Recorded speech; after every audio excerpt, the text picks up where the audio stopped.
Muy buenas a todos y bienvenidos a Paleo Record, su podcast de noticias científicas que examina los hallazgos más recientes acerca de la historia y la prehistoria de la Tierra y el ser humano. El día de hoy tenemos un episodio muy especial, pues va a ser una entrevista con nuestro primer invitado del podcast.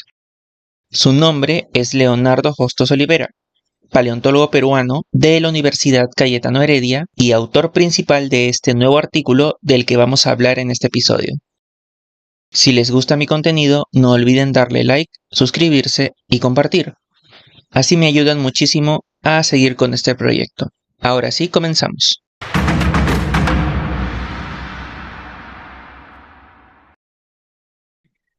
Muchas gracias por venir al podcast hoy, Leonardo. Un gustazo conocerte. No, gracias por la invitación. Eh, Quería comenzar preguntándote, ¿cómo fue que te convertiste en paleontólogo? Bueno, yo soy biólogo de la Universidad Cayetano Heredia y durante los años de la carrera en pregrado estuve decidiendo, tratando de decidir qué línea seguir exactamente. Y fue justamente durante el tercer año sí, tercer año si me equivoco, que es donde llevo el curso de evolución, donde realmente me enamoro de todo esta área en parte, bueno, la biología evolutiva y conozco ya más de cerca la paleontología. No es, en mi caso no es el de quizás del niño que le encantaban los dinosaurios y todo eso. No, el mío es una parte más dentro ya del área académica, ¿no? Ahí me empecé a enamorar de esta área eh, y pregunto con quién podría empezar a trabajar, quizás para probar, ¿no? Tratar de alguna manera internarme en el aspecto investigativo de la paleontología y la evolución. Y es cuando contacto al doctor Rodolfo Salas Gismondi, quien estaba regresando de su etapa doctoral y postdoctoral, estaba regresando al Perú para poder participar de un proyecto, pues en este caso fue el proyecto Magnet, financiado por Concitec, de poder traer investigadores peruanos, poder repatriarlos, algunos peruanos u otros extranjeros también, para trabajar aquí desde Cayetano. Y yo empiezo a trabajar con el doctor Rodolfo justamente, empezando a aprender sobre anatomía de vertebrados, a profundizar en conocimientos sobre evolución, sobre ecología, y poco a poco irme adentrando en el mundo de la paleontología.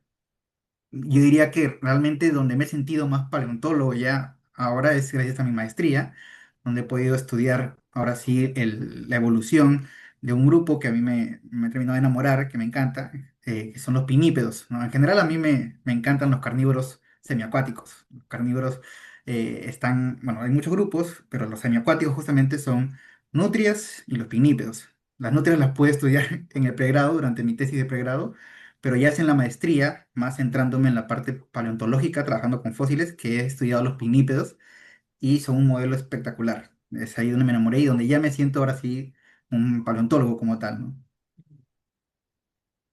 Interesante. Entonces tu camino fue no tan, no tan común, por así decirlo.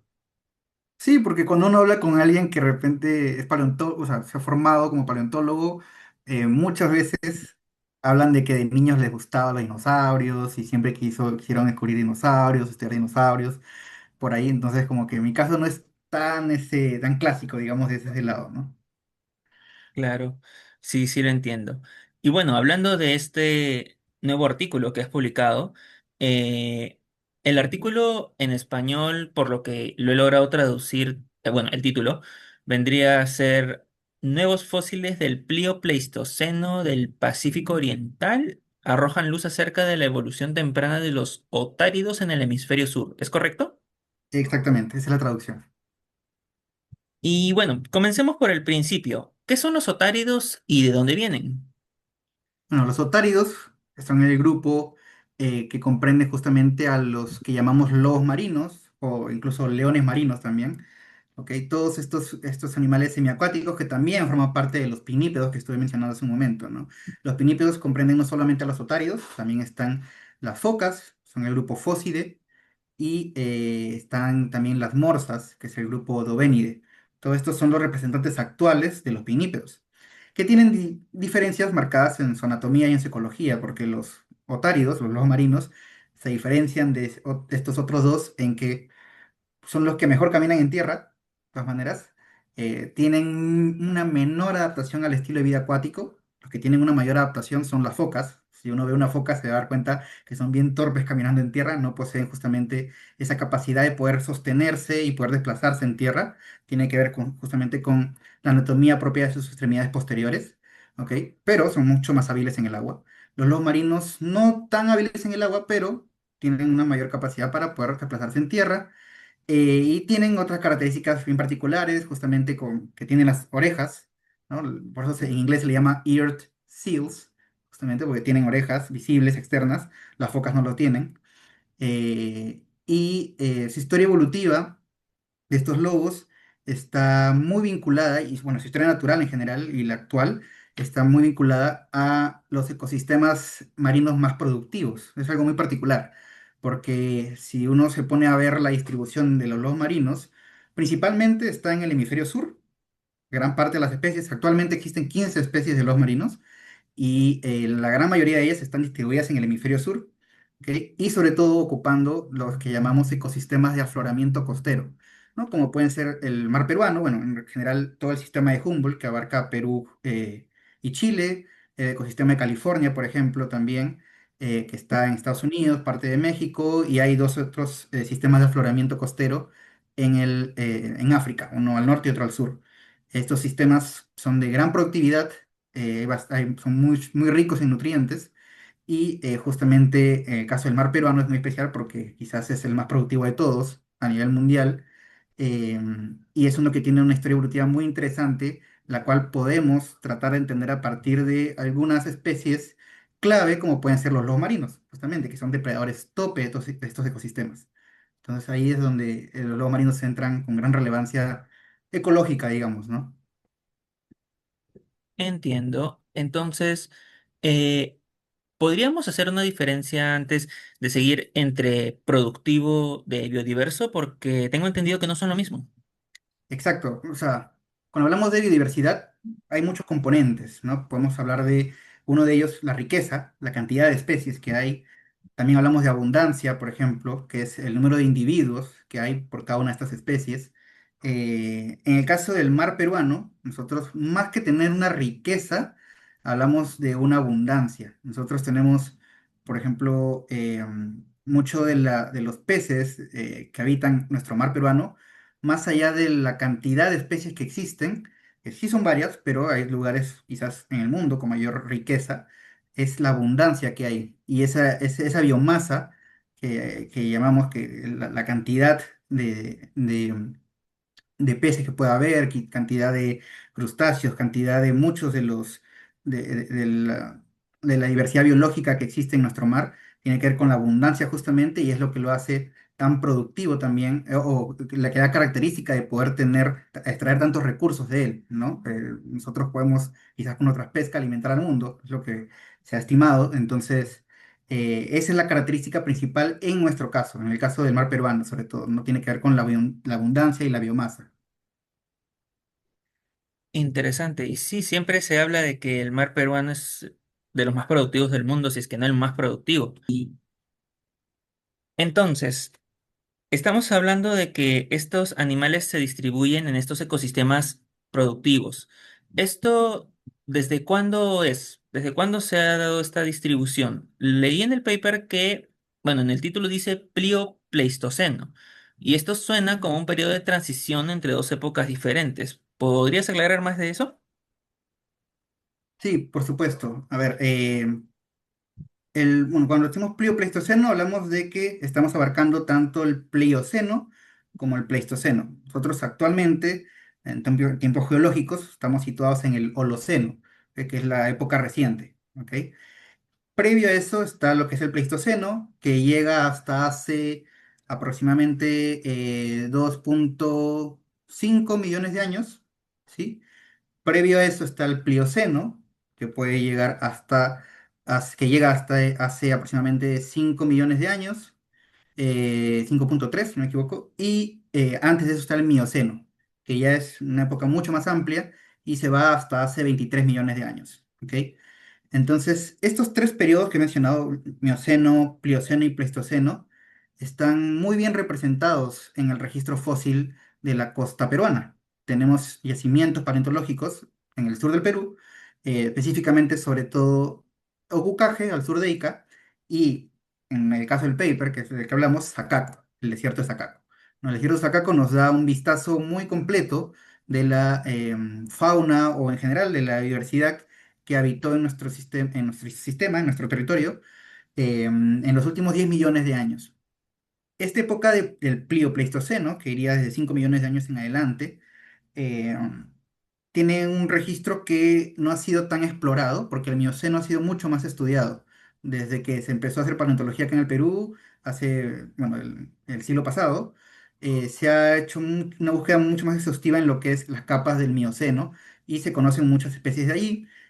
Por ejemplo, algunos representantes que mencionan en el paper, de los pinípedos justamente son las focas. Durante el Mioceno habían focas en el Perú, y no pocas, habían varias especies, se siguen describiendo especies y muy diversas. En este caso hablo diversidad ecológica y morfológica. Focas que tenían diferentes dietas, diferentes estrategias alimenticias por las diferentes anatomías que tenían. Es algo muy particular y que hemos encontrado aquí en la costa peruana, ¿no? Hay varias especies que describo justamente en el paper y bueno, que menciono en el paper, mejor dicho, pero después del Mioceno se había estudiado muy poco. em, Ahora con lo que hemos estado hecho campañas paleontológicas, prospecciones, ya tenemos material de esta época y lo que encontramos básicamente ya no son focas, sino son lobos marinos, ¿no? Encontramos un registro de lobos marinos habitando las costas y justamente este registro que hemos podido colectar es súper bien preservado y muy completo, ¿no? El que presentamos en el paper es el registro más completo que tenemos de lobos marinos, no solo acá en el Perú, sino a lo largo del hemisferio sur. Es un punto que sí es importante mencionar, porque este hallazgo, más allá de lo relevante que puede ser para la historia de los lobos marinos, es en general importante para el mundo en general, porque no teníamos un registro tan bueno de lobos marinos en todo el hemisferio sur. Hasta antes de esto, solo habían dos especies que se habían descrito, una acá en Perú y otra en Nueva Zelanda, y que eran dos cráneos. Yo, si puedo mostrar luego el registro, las imágenes que tengo, no sé si las puedo compartir ¿sí? Miren, todo este registro de acá excede los únicos dos cráneos que se conocían para todo el hemisferio sur. Todo este registro se ha encontrado en Perú y abarca parte del Plioceno eh, tardío y el Pleistoceno temprano, ¿no? Que es más o menos entre 2,7 y 1,4 millones de años. Ese periodo justamente que menciono, ¿no? Entre estas dos épocas, el Plioceno y el Pleistoceno.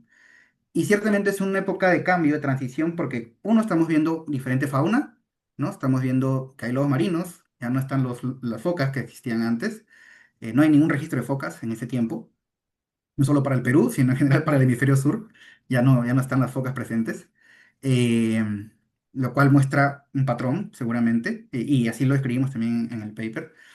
Nosotros esperábamos poder evaluar las relaciones, analizar las relaciones de este registro fósil de estos individuos con los otros lobos marinos, ver si hay algún parentesco con las especies actuales que existen actualmente en el sistema de Humboldt. Actualmente hay dos especies de lobos marinos habitando, ¿no? Está los conocidos lobo marino chusco y el lobo marino fino, ¿no? Que es Otaria vironia por un lado, Artocephalus australis por otro lado. Entonces, nosotros pretendíamos que pudiera haber alguna relación con estas especies. Ciertamente la más abundante es Otaria vironia, el lobo marino chusco, y podría ser un potencial candidato a ser el representante o el pariente más cercano a esta especie. Digamos, a priori teníamos esa idea, y que nos dé algún indicio sobre el origen, el establecimiento del sistema de Humboldt como lo conocemos hoy en día. Y finalmente, tras los análisis que realizamos, hemos encontrado eso. Esta especie está emparentada, es especie hermana del lobo marino chusco. Ambos son otaria, justamente. Y eso nos refleja de que el linaje evolutivo del lobo marino chusco habría estado en nuestras costas durante al menos 3 millones de años y probablemente ha sido ese momento, o se reflejaría en ese momento los inicios, ¿no? El origen quizás del sistema de Humboldt. Eso es algo muy interesante. Entonces, Estamos hablando de un periodo de reemplazo de megafauna marina. Sí, sí, exactamente. A lo largo, no solamente aquí en el Perú, sino en otras zonas marinas del mundo, empezaron a haber recambios taxonómicos, recambios en la fauna, ¿no? En el caso del Perú, este refleja y muestra en el registro fósil, desde el Mioceno hasta el Pleistoceno, ciertamente un cambio en la fauna, ¿no? Habían especies locales, por ejemplo, especies nativas de aquí de la costa peruana, del Pacífico Sudeste, que ya no aparecen más adelante. Por ejemplo, habían registros de cocodrilos marinos, habían registros de perezosos marinos también durante el Mioceno hasta el Plioceno temprano, las focas que he mencionado, y otros grupos también que caracterizaban esta fauna miocénica. Luego vemos un cambio totalmente, ya no están los cocodrilos, ya no están los perezosos, aparecen estos lobos marinos, otros grupos de cetáceos también empiezan a predominar, de delfines, por ejemplo, otros grupos de aves. Entonces, incluso en los peces se podría estar viendo ciertos cambios. Em, Todavía falta investigar mucho más en la parte ictiológica, que creo que es algo muy clave también, que más adelante se debería ahondar más, pero ciertamente se ve un cambio en la fauna y que podría estar reflejando también o coincidir con los cambios climáticos y oceanográficos que estaban ocurriendo en ese momento. En ese momento, entre el Mioceno tardío y el Plioceno, justamente, habrían cambios como, por ejemplo, el enfriamiento global por la glaciación antártica, la glaciación del hemisferio norte, justamente. Habían cambios relacionados con la topografía, por ejemplo, y la circulación oceánica, impulsados por el cierre del Istmo de Panamá, que de hecho cambiaba mucho las condiciones que se tenían en la zona ecuatorial, ¿no? Y el recambio de especies que podría haber de norte a sur, o incluso el ingreso de aguas profundas desde la Antártida, perdón, sí, desde la zona de la Antártida. Eso también podría influenciar cambios y que finalmente hayan establecido las condiciones actuales, de alguna manera, más cercanas a lo que conocemos hoy en día en el sistema de Humboldt, y que podría estar relacionado también al establecimiento de especies muy relacionadas a estos ecosistemas que son los marinos. Como que todo por ahí va cuadrando, vamos uniendo piezas de cierta manera para poder entender el momento en el que se habría establecido nuestro ecosistema marino. Entonces, podemos decir de que es en este momento en el cual se establecen las bases de la fauna moderna que encontramos en nuestro mar. Sí, básicamente, sí, durante el Plioceno, del Plioceno en adelante, ya casi lo que vemos es mucho más similar a lo moderno, ¿no? Digamos, es lo más cercano con pequeños cambios, pero sí diría que básicamente ya se establece casi lo que conocemos hoy como el sistema de Humboldt. Interesante. Generalmente estamos acostumbrados a ver que la fauna extinta es gigante. Bueno, eso es popularmente. Quienes estamos más involucrados en el tema biológico sabemos de que este no siempre es el caso. ¿Han logrado estimar el tamaño de esta criatura? Bueno, el tema del tamaño es algo complejo porque ciertamente estimar tamaño a partir de algunas partes recuperadas, ¿no? Puede ser en algunos casos con mayor precisión, en otros casos con menor. Nosotros hemos utilizado ecuaciones multivariadas, ¿ok? Que utilizan diferentes medidas para poder tratar de estimar, tener una estimación del tamaño corporal, en este caso de la longitud corporal total. ¿Ok? No hemos utilizado una de peso, o sea, no tenemos una estimación de peso, tenemos una estimación de tamaño, de longitud corporal. Esta ha dado que sería aproximadamente 2,3 metros, ¿ok? Lo cual nos da un tamaño de un lobo marino mediano, no es un lobo marino gigante, es un lobo marino mediano, ¿ok? Porque los lobos marinos más grandes en la actualidad, por ejemplo, pueden alcanzar más de 3 metros. Por ejemplo, el lobo marino de Steller, que se encuentra en el hemisferio norte, Ujú. en la zona de California, que es Hemiotopias jubatus, es el más grande de todos, y ese sí mide, si no me equivoco, aproximadamente 3 a 3,3 metros, algo por ahí, en los machos, ¿no? Porque tienen dimorfismo sexual los marinos. Los machos más grandes alcanzan aproximadamente esas longitudes. El lobo marino chusco que tenemos acá también es uno de los lobos marinos más grandes que existen y alcanza los 2,7, 2,8 quizás metros, siendo más grande que esta especie que hemos encontrado, ciertamente. De hecho, es más grande porque el cráneo, de por sí ya, si solo medimos el cráneo, vemos que el cráneo del lobo marino chusco actual es 30% más grande que el de esta especie. ¿Ok? Entonces, comparando el cráneo, podemos decir que sí era más grande. En cuanto a la longitud corporal total, con las estimaciones que tenemos, lo vemos reflejado. Pero siempre con estas mediciones hay que tener cierta cautela, ¿no? Como te digo, son ecuaciones básicamente detrás de estimar, es complicado a veces y hay artículos sobre esto justamente, con el tamaño corporal y todo el tema. Claro, claro. Sí, me imagino que no es lo mismo estimar a partir de un cráneo que a partir de un esqueleto más completo. Claro, exactamente, tal cual.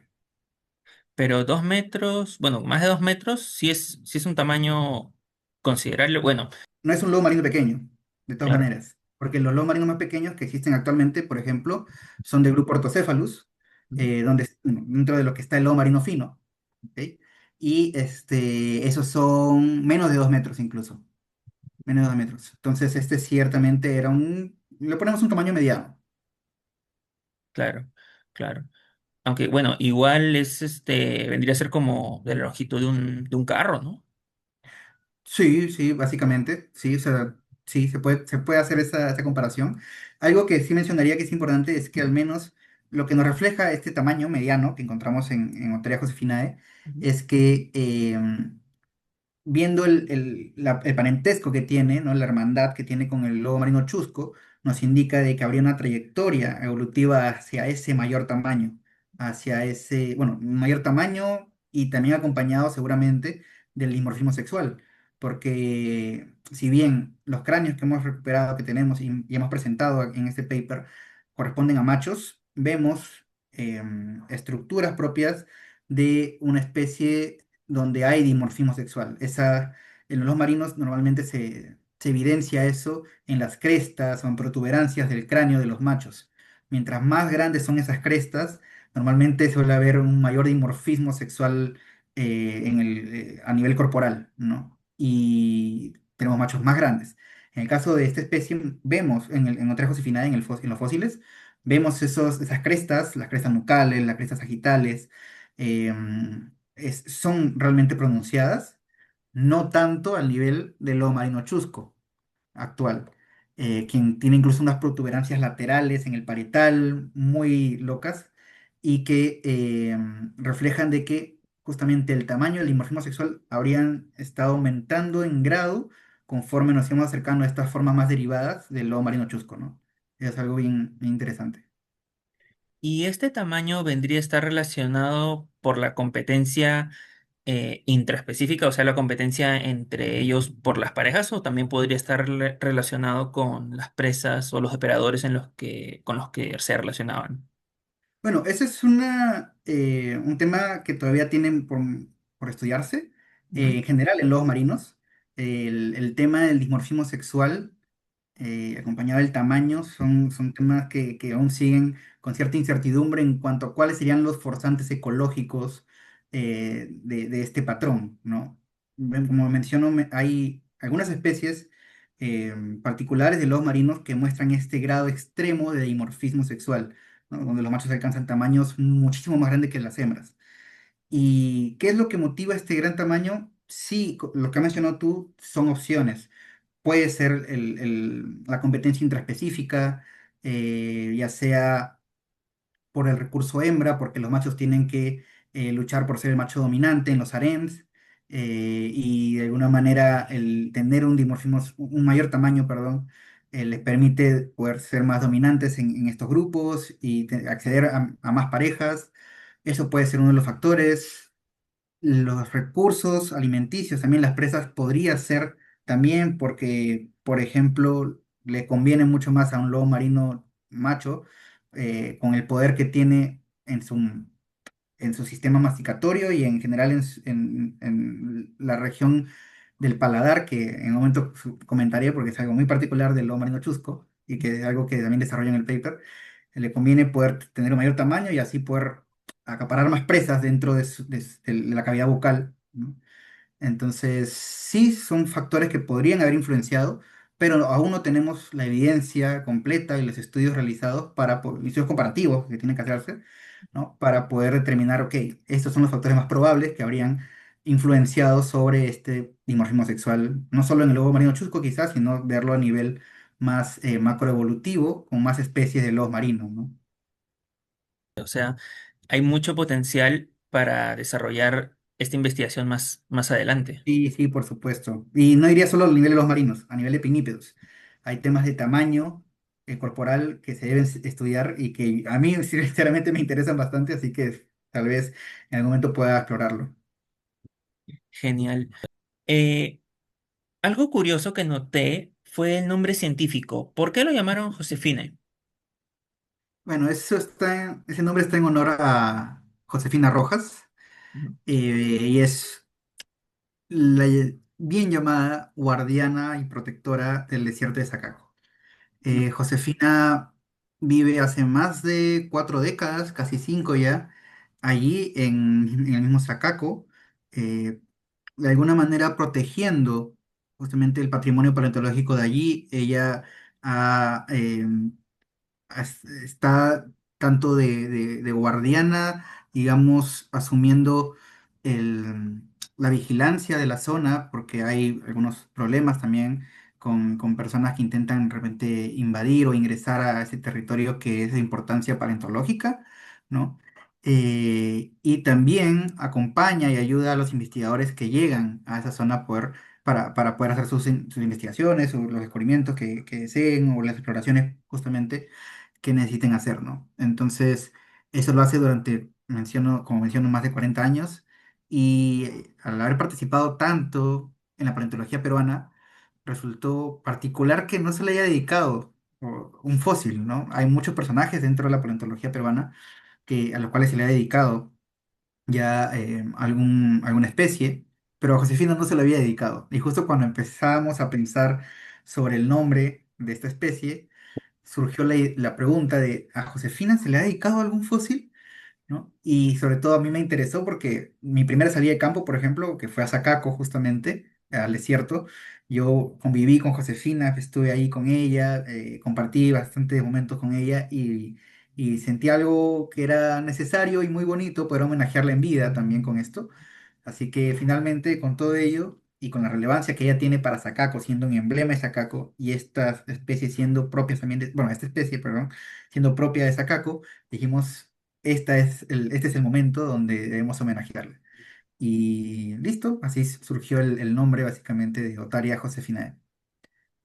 Qué lindo detalle, en verdad. Y, y bien ganado, en verdad, porque 5 décadas protegiendo el desierto, en verdad, es todo un trabajo. No imagino todo lo que debe haber pasado.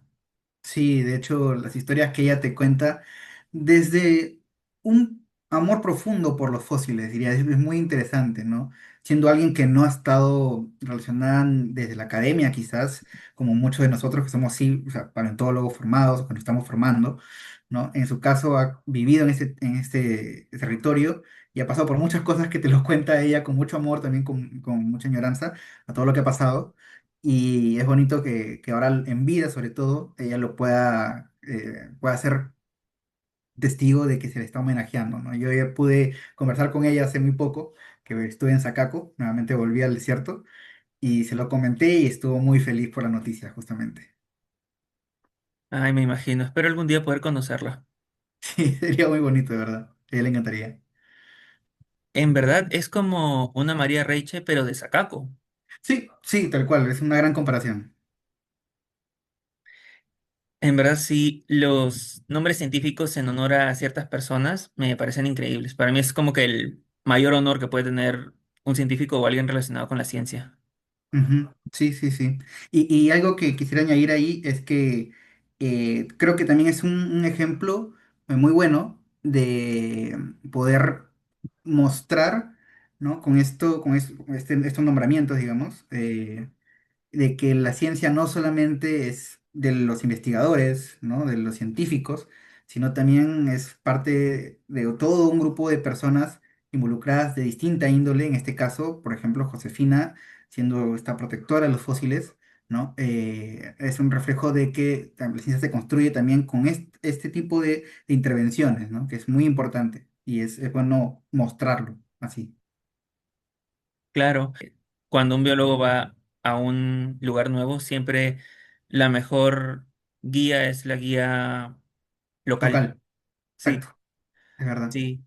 Pero sí, qué bien que se les esté reconociendo ahora, porque he visto de que ahora en la academia se les está tomando más en cuenta y en verdad es un muy lindo detalle el bautizar una especie nueva en honor de personas así. Ujú, totalmente de acuerdo.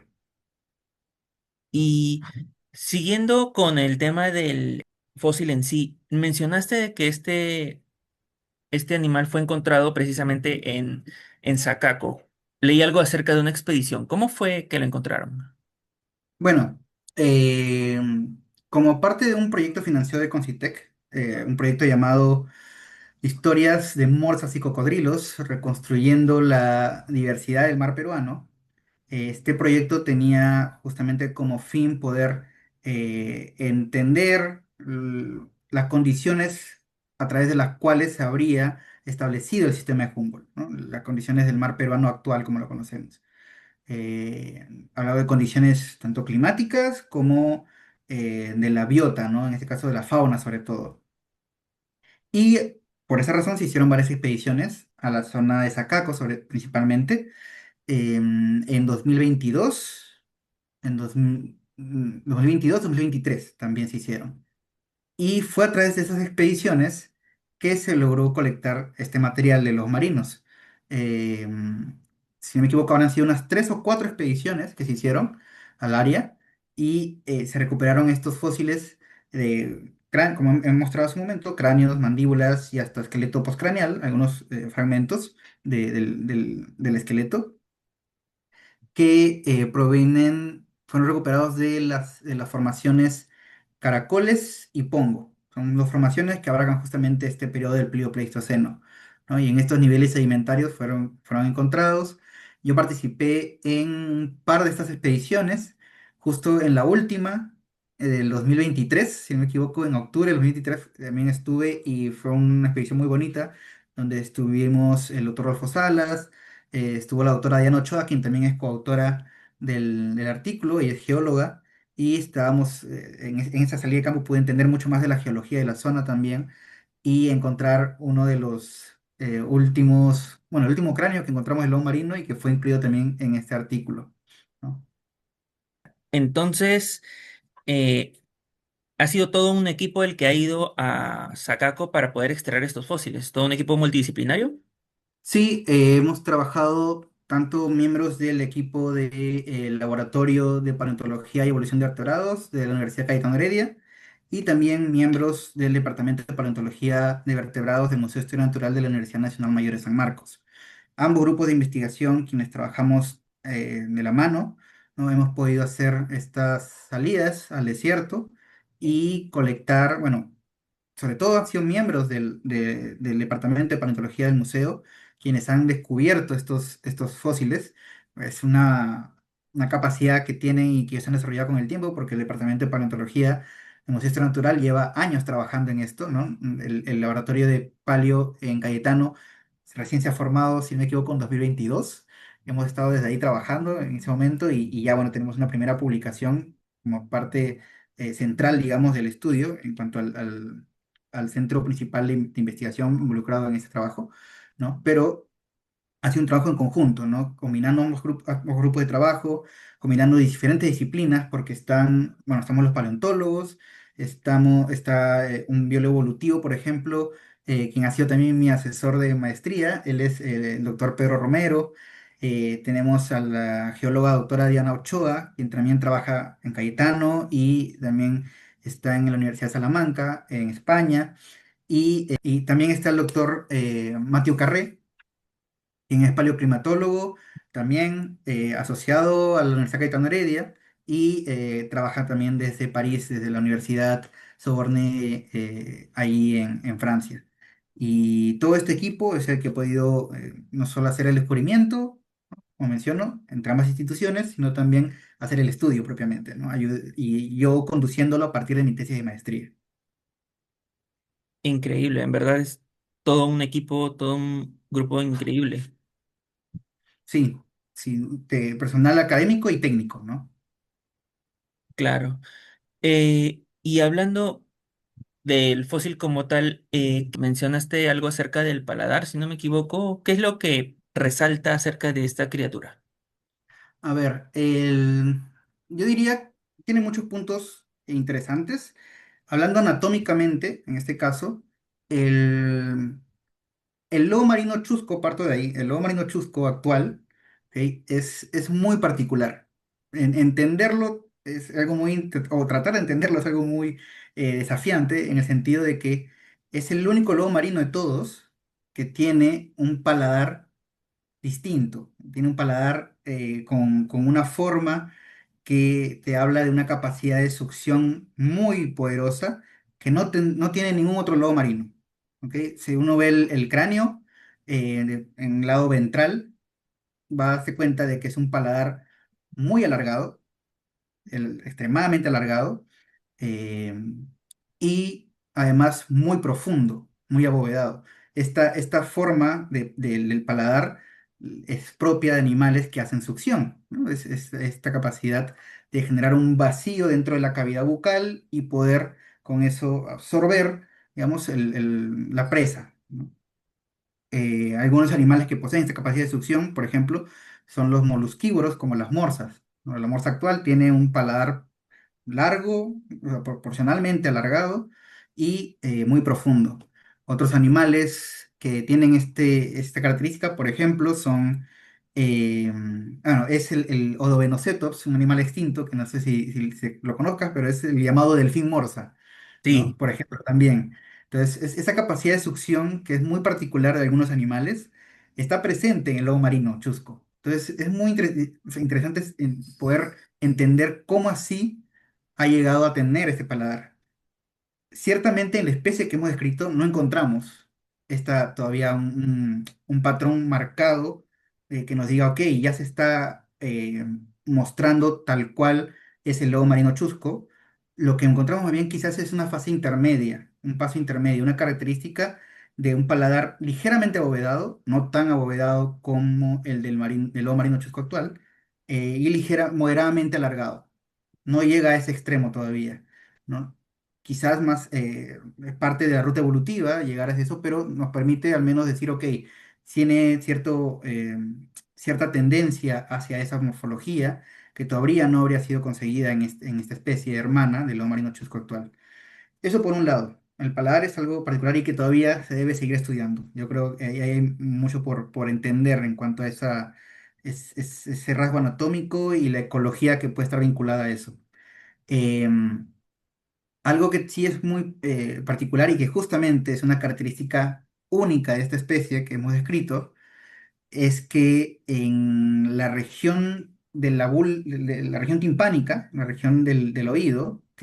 Que se ve de forma ventral, tiene una ornamentación compleja ujú, que no tiene ningún otro lobo marino, ningún otro fósil, ningún lobo marino actual. Que es, voy a mostrar una imagen, pero ahí sí que vale la pena mostrar la imagen para que se me pueda entender exactamente lo que quiero mostrar. Ya, esta región de aquí, ¿sí? Es la bola timpánica, esto que está marcado en negrito. ya. ¿Sí? Esta imagen está en el material suplementario del paper, ¿sí? Y estas estas tres columnas, digamos, aquí estos dos y estos dos, comprenden especímenes que hemos descrito en el paper, formando parte de la especie o relacionadas a la especie Otaria josefinae, y este es del lobo marino chusco actual, ¿ok? Ujú, Esta ornamentación que ven acá, esto de acá, ¿ok? Que lo vemos acá en vista ventral, y este es en vista em, lateral, ¿ok? Está formada por dos protuberancias, Se ven aquí dos protuberancias separadas por un pequeño hueco, una pequeña separación, ¿ok? Que hay entre ambos, ¿sí?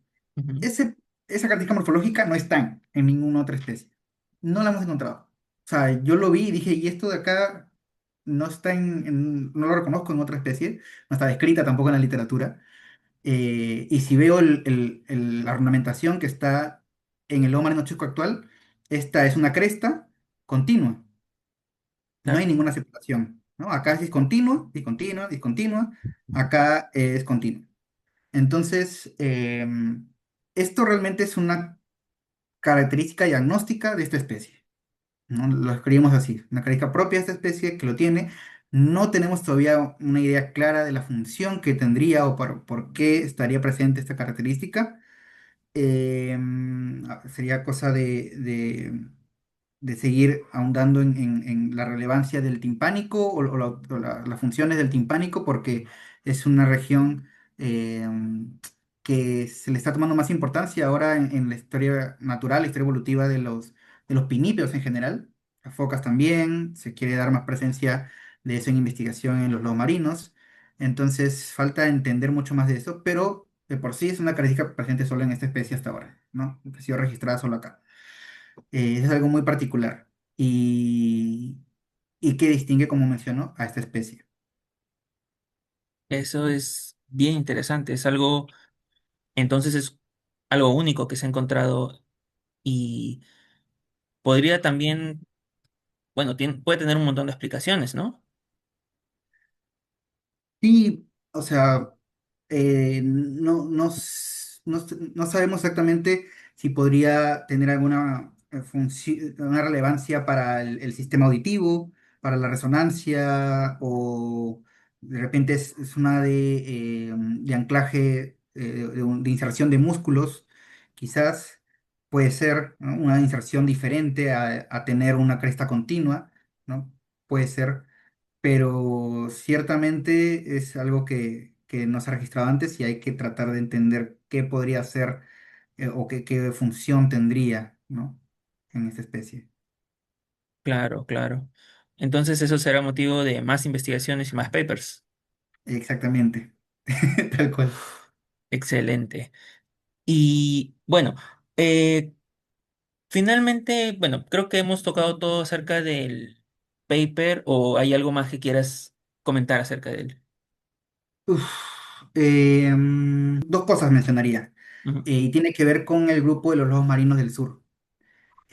Porque a través de este paper, bueno, la inclusión de este material fósil, de esta especie, dentro del conjunto de especies que se conocían, hemos podido hacer un análisis filogenético, ¿no? Un análisis de las relaciones entre las especies, y ese análisis no solamente nos permite ver quién está más emparentado con quién, sino también poder estimar los tiempos de divergencia entre cada una de estas especies y de los ancestros que tendría cada uno de estos grupos. Una de estas estimaciones, que es muy importante, es justamente el momento en el que divergen los lobos marinos del sur, ¿sí? ujú, Eh, mm, Creo que también acá ayudaría mostrar la misma filogenia, ujú, ¿sí? Voy a acompañarme a la imagen para poder ser más ilustrativo. Ya, ok. Entonces, este es un análisis filogenético, es un árbol evolutivo de los lobos marinos, ¿ok? Todos estos son los lobos marinos. Y algo que tenemos aquí es justamente todo este grupo de acá está básicamente constituido por las especies de lobos marinos que habitan en el hemisferio sur. Como mencioné al inicio de la entrevista, la mayoría de especies de lobos marinos están en el hemisferio sur, ¿no? Y siempre ha sido una pregunta clave en su historia evolutiva, saber cuándo, cómo llegaron al hemisferio sur, toda esta gran cantidad de especies, cómo se diversificaron a lo largo del hemisferio, ¿no? Entonces, ha habido algunos estudios que lo han explorado, que han estudiado esto, pero ciertamente aún habían algunas discrepancias en cuanto a los tiempos, o sea, el momento, ¿no? En cuanto a cuántas veces habría sido esa dispersión quizás. Y en mi estudio, bueno, en este estudio que hemos realizado, hemos hecho esta filogenia, que es una filogenia que contiene información bueno, datos de distintos tipos.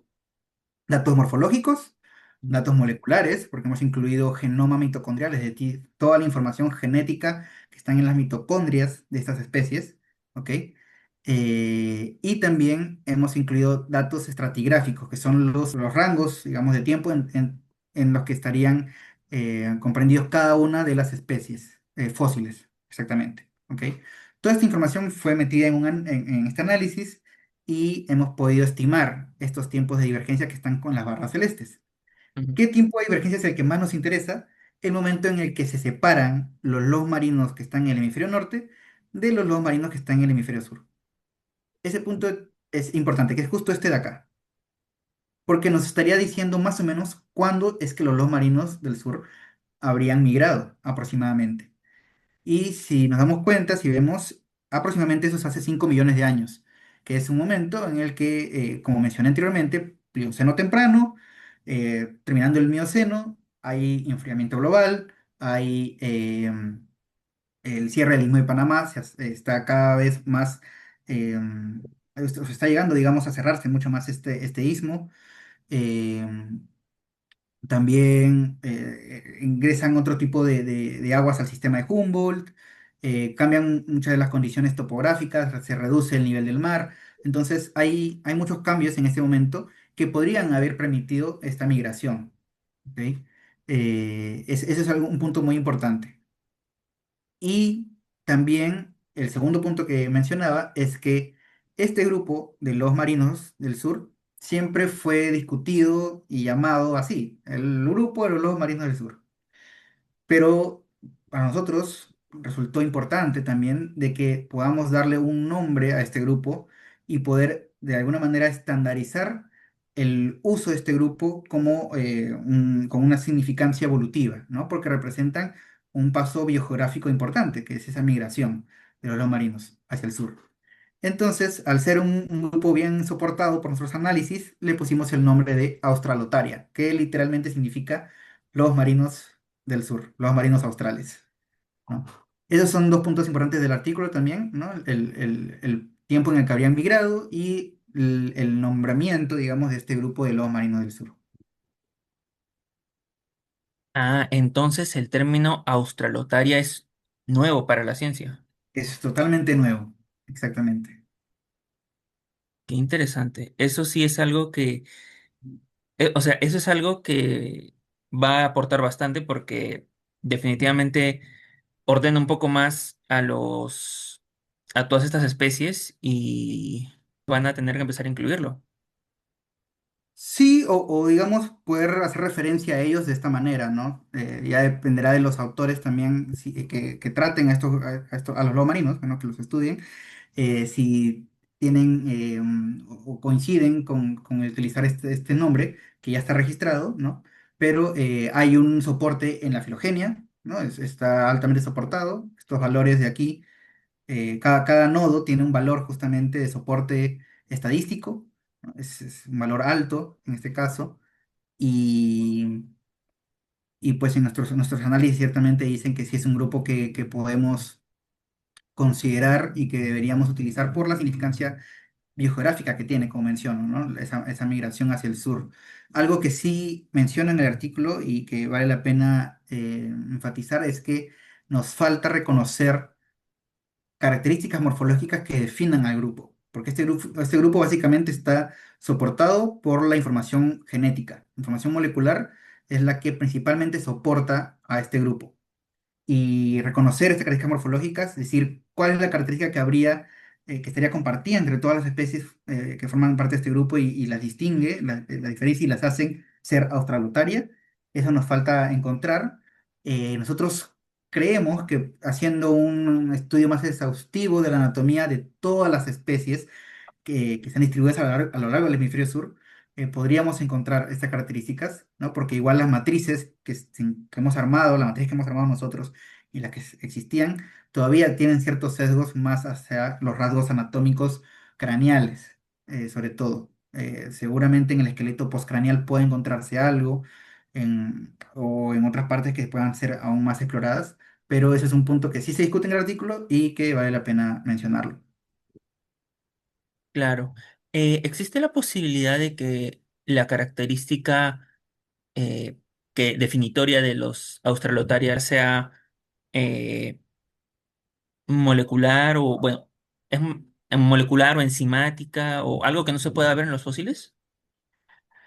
Bueno, sí, en realidad al estar soportado por los datos del genoma mitocondrial, que en la mitocondria bueno, los genes mitocondriales codifican para proteínas muy importantes para el funcionamiento del organismo, ¿no? De hecho, hay, digamos, sinapomorfías, que son características, en este caso genéticas, que estarían definiendo Australotaria, sí las hay, em, pero tendremos que encontrar una característica morfológica, ciertamente, un paso anatómico en este punto. Yo creería que de repente es un poco más difícil, dado la gran radiación adaptativa que ha habido en los lobos marinos. Bueno, esta radiación, me refiero a esta diversificación masiva, en todo caso, de lobos marinos que hubo, porque si se dan cuenta, el tiempo en el que habrían evolucionado desde que divergieron y se ramifica Australotaria son tiempos muy cortos de todos los linajes. Todos estos linajes están casi sobrelapados. O sea, había una diversificación muy rápida en tiempos muy cortos, donde probablemente haya ocurrido no solamente eh, cambios muy pequeños quizás, o quizás también momentos de introgresiones, esto más por hibridación, ¿no? Que se hayan cruzado distintas especies. Esto dificulta mucho o hace un ruido para poder encontrar estas características morfológicas. Es complejo, pero tal vez haciendo o estudios más exhaustivos de la anatomía propiamente de todas estas especies, ¿no? Y comparándolas, podríamos encontrar ahí algo en su anatomía. Interesante. Entonces, eso va a ser motivo de más investigaciones. Sí, sí, realmente sí. En verdad, sí, salen muchísimas preguntas de investigación de este paper, ¿ah? Yo diría de cualquier descubrimiento. Cada vez que alguien descubre algo más que respuestas, tiene más preguntas. Sí, Así que eso es algo, eso es lo genial de la ciencia, digamos, no terminamos, bueno, estamos en la constante búsqueda de la verdad, pero no queremos encontrarla porque si no se acabaría el chiste, digamos, ¿no? La idea es seguir preguntándonos y por ahí ir respondiendo poco a poco, pero lo más importante, digamos, son las preguntas. sí, definitivamente, ¿ah? En verdad está muy interesante y me encantó el árbol filogenético, o sea, sí, se entiende perfecto, tipo, cómo Australotaria puede, da origen a todas estas especies y nada, me parece increíble. Sí, un gran trabajo, hicimos un trabajo arduo de 2 años, digamos, 2 años. 2 años de trabajo. Y bueno, finalmente, ¿cuál es tu recomendación para los jóvenes que desean dedicarse a la ciencia en el futuro, pero que no saben cómo funciona? Uf, bueno, yo creo que el que quiere ser científico, tanto en el Perú como en Latinoamérica, debe ser consciente de que de hecho no es un camino sencillo, ¿no? Hay mucha pasión de por medio de por sí, que es creo que el mayor impulsor, porque el que estudia biología en general creo es alguien muy apasionado, ¿no? Estudiar la vida, sobre todo en este caso la vida del pasado, con la paleontología. Pero creo que es muy importante en tiempos actuales, nosotros, eh, uno, tener de todas maneras y mantener esa pasión. Dos, creo que es importante también poder llenarse de alguna manera de herramientas, de herramientas de todo tipo, ¿no? Desde habilidades técnicas muy diversas, ¿no? Ya sea con la programación, por ejemplo, que utilizamos ahorita diferentes lenguajes de programación, ya sea R, Python, para poder hacer diferentes tipos de análisis, desde herramientas que pueden ser la tomografía computarizadas, como puede ser la morfometría, como puede ser la estadística misma, que es muy importante para dar soporte y validez a estos estudios, o hasta habilidades blandas de comunicación, de redacción, de gestión. No sé, todo esto es importante para poder desarrollarnos y hacer ciencia de manera integral, porque creo que no es suficiente llegar al paper y publicarlo, sino también difundirlo, cosas como lo que, bueno, estas entrevistas que gracias a ti, en este caso me has invitado también, creo que es muy importante difundir esta información, porque más allá del mismo o el mero entendimiento de lo que puede aportar una nueva especie, ¿no? A conocer la historia evolutiva del pasado y todo ello, también nos puede ayudar a entender qué es lo que podríamos hacer en el futuro. Yo hablo mucho de entender el pasado para conservar el futuro. Creo que de lo que nos habla el pasado, el registro fósil, es de historia que probablemente en algún momento en la Tierra se repita. Hay ciclos eh, climáticos que ocurren. Ahora estamos en un momento de calentamiento global y creo que todo eso, un estudiante de ciencias debe ser consciente de que debe llenarse de herramientas para poder de alguna manera comunicar mejor su ciencia, para poder hacer que su ciencia valga la pena también y pueda ser utilizada por distintos tipos de personas, desde las personas mismas de la sociedad local, hasta quizás en algún momento algún político, o alguna decisión en conservación, quizás pueda ser influenciada por esta información que le otorga evidencia a alguna decisión, todo ello, ¿no? Y creo que eso es lo que podría comentar para quienes estén interesados en seguir el camino científico y también ser paleontólogo quizás en algún momento que la paleontología peruana cada vez cobra más fuerza, ¿no? Y se ve que es importante y vale la pena seguir invirtiendo en paleontología. Sí, sí, en verdad, creo que con cada nuevo descubrimiento que hay aquí en el Perú, se muestra de que tenemos una riqueza increíble de patrimonio paleontológico y creo que somos una de las mecas de paleontología en cuanto al tema de preservación. Tenemos registros increíbles. Sí, registros que eh, muchas partes del mundo quisieran tener, ¿no? O sea, el estado de preservación de nuestros fósiles es alucinante. Tanto en el desierto como incluso en la selva, ¿no? Y hasta en la sierra, que tenemos registro fósil también. Yo de paso aprovecho para recomendar el libro que publicó el doctor Rodolfo Salas Gismondi si no me equivoco, fue en 2024, no, miento, 2023, tal vez puede ser, no me acuerdo ahorita el año. Él elaboró el libro de vertebrados fósiles del Perú. Ujú. Ese libro justo engloba toda la historia de la paleontología peruana y menciona también los distintos fósiles que se han ido descubriendo a lo largo de estos años, tanto en la zona costera, compartida con el mar peruano, en la zona de la sierra y en la zona de la selva. Es un libro muy interesante para poder entender más de nuestro patrimonio paleontológico, ¿no? Y poder, al conocerlo, también poder amarlo de alguna manera, ¿no? Tener cierta identidad con ello. Claro, increíble. Sí, he revisado algunas páginas de ese libro. Todavía no lo he logrado obtener, pero de todas maneras está en mi lista. Sí, sí, sí. Bueno, Leonardo, muchas gracias por haber estado en el podcast. En verdad ha sido una experiencia increíble. Eres el primer invitado y estoy seguro de que este es el primero de muchos artículos que vas a publicar. Sí, sí, hay muchos que faltan, hay sorpresas que probablemente también, no sé qué tan pronto se publiquen, pero hay cosas interesantes que todavía faltan descubrir en los pinípedos, es lo más cercano, en temas climáticos. Mi idea es seguir con el doctorado justamente y Ujú. ahí poder seguir con esta línea de investigación sobre el mar peruano, que es a mí lo que más me interesa, el Pacífico Sudeste, así que se vienen cositas. Tienen cositas. Eh, ¿En dónde podemos seguirte para mantenernos al tanto de tus futuros proyectos? Creo que a través de mis redes sociales, lo más seguro. Instagram, estoy como Leo Hostos. Facebook, LinkedIn también. En LinkedIn estoy tratando de poner posts sobre paleobiología de la conservación, que es un área que me interesa mucho. Espero que los puedan seguir y puedan ahí, bueno, seguir el hilo, ¿no? Con toda esta historia de unir el registro fósil con la acción por la conservación. Creo que ahí hay un puente interesante que explorar. Increíble. Sí, la paleobiología y la conservación creo que es un campo nuevo que está surgiendo, ¿verdad? Sí, es muy nuevo. Principalmente algunos países de Europa y Estados Unidos, exactamente, es que están digamos, impulsando esta nueva área. Tiene muchos años, la verdad, recién diría que los papers más importantes están saliendo en los últimos, han salido en los últimos 5, menos de 10 años, la verdad, 5 años quizás.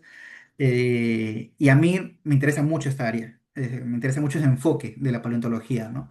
Un poco más aplicada quizás, pero sí, hay que también motivar que la gente lo entienda, sobre todo, que no, el paleo no solamente es quedarse en el pasado, hay que mirar también hacia el futuro con esa información. Y eso es lo que trato de hacer un poco con mis posts en LinkedIn, ¿no? Tratar de meter el bichito a las personas sobre eso. Excelente. Entonces voy a poner en la descripción del video y del podcast todo tus links para que la gente pueda compartir y bueno, pueda verlo, sobre todo pueda verlo. Gracias, gracias. Bueno, muchas gracias, Leonardo. En verdad ha sido una experiencia increíble. Y muchas gracias a ustedes por haber llegado hasta aquí. Si les gustó y desean que hayan más invitados, denle like y suscríbanse. Ya saben que eso permite que el podcast siga creciendo. Conmigo será hasta la próxima edición de Paleo Record, en donde regresamos con nuestra programación habitual. Hasta el próximo martes.